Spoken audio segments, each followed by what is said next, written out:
Hoy toca hablar de un conflicto que está de total y absoluta actualidad. Un conflicto que se desarrolla día a día y que lejos de ir a mejor, cada día pinta más feo. Hoy en Memorias de Pez toca hablar de Venezuela y de cómo este país ha podido llegar a estar como está al borde de una guerra civil. Venezuela es un país rico, muy rico en recursos naturales. Bajo el dominio español, Venezuela sirvió como mina de metales preciosos. Sus minas de oro nutrieron las arcas españolas desde el siglo XVI, mientras que otros recursos como el cacao, el tabaco, el azúcar o el cuero serían muy codiciados más tarde y exportados a Europa. También de Venezuela posteriormente se extraerán diamantes, plata, perlas y un sinfín de minerales más.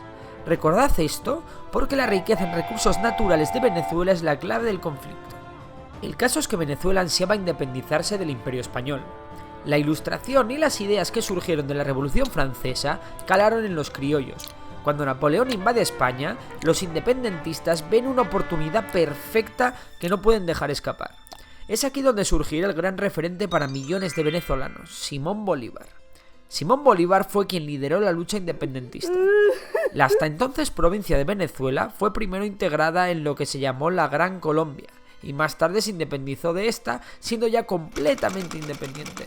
Bolívar dejaría una frase antes de morir que merece ser recordada: América es ingobernable.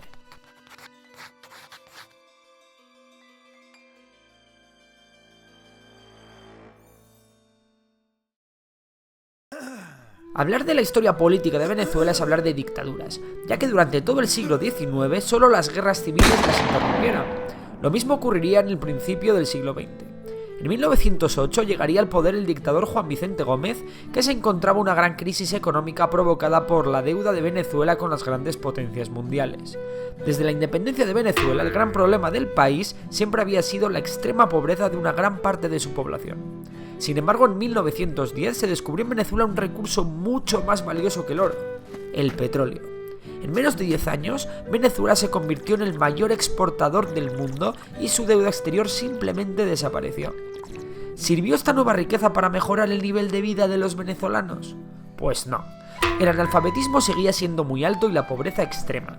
Debido a la riqueza que generaba el petróleo, se descuidaron otros sectores claves como la agricultura o otro tipo de industrias, y además, como no se producía otra cosa que no fuese petróleo, todo lo que hacía falta a Venezuela para subsistir se importaba desde el extranjero. De esta manera, Venezuela pasa a tener una economía basada exclusivamente en el petróleo. Tras la muerte de Juan Vicente Gómez en 1935 vendrían más dictaduras, hasta que el coronel Marcos Pérez Jiménez es derrocado en 1958. A partir de esta fecha, todos los dirigentes del país se elegirán mediante elecciones. Al calor del petróleo, las infraestructuras del país comenzaron a mejorar. Sin embargo, la pobreza y las desigualdades entre unas élites muy ricas que se habían hecho de oro con el petróleo y la mayoría social muy pobre seguían ahí. Venezuela continuó durante los años 60 desarrollándose, y más aún cuando el precio mundial del petróleo subió como la espuma a principios de los 70.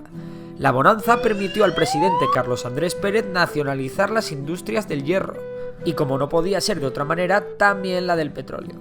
Sin embargo, el sueño venezolano llegaría a su fin. A finales de los 70 el precio del petróleo comienza a bajar y Venezuela se ve obligada a pedir prestado a otros países para financiarse.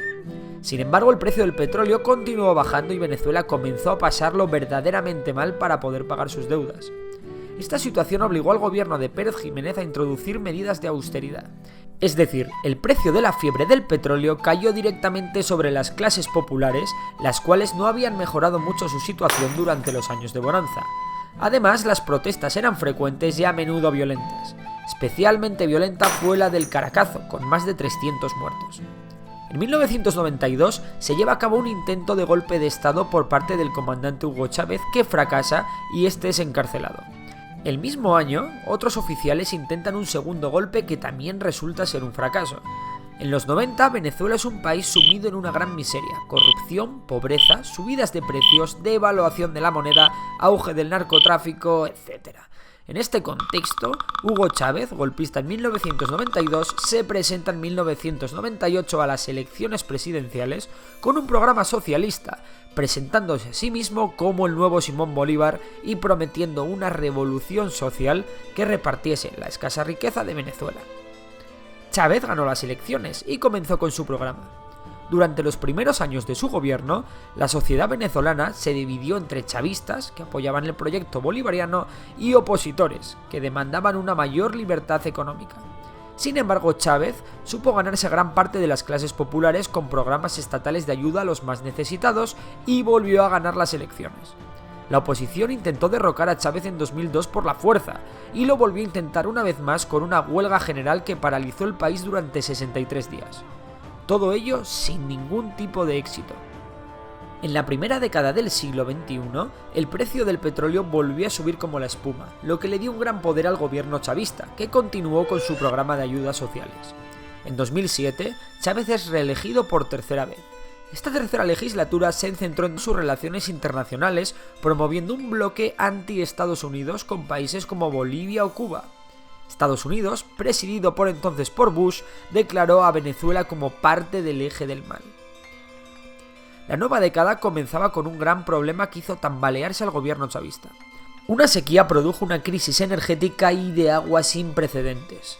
Una crisis que duraría cerca de 2 años y que se cobró el puesto de varios dirigentes chavistas. Hugo Chávez, enfermo de cáncer, gana sus cuartas elecciones presidenciales.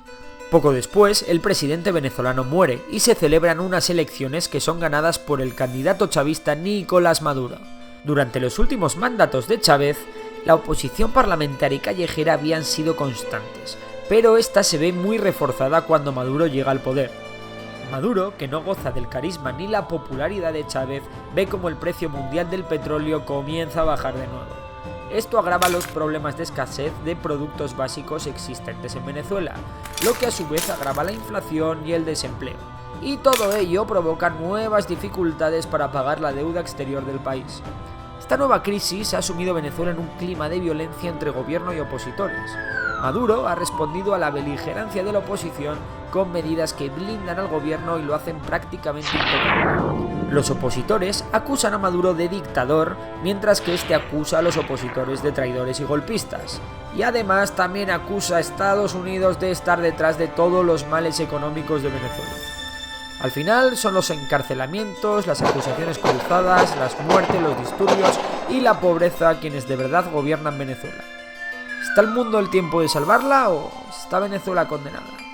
Por supuesto, podéis comentar sobre este tema, sobre el conflicto, y si os ha gustado el canal, suscribiros, darle a like y nos vemos en los próximos vídeos, que hay muchas y muy bonitas cosas preparadas. Un saludo.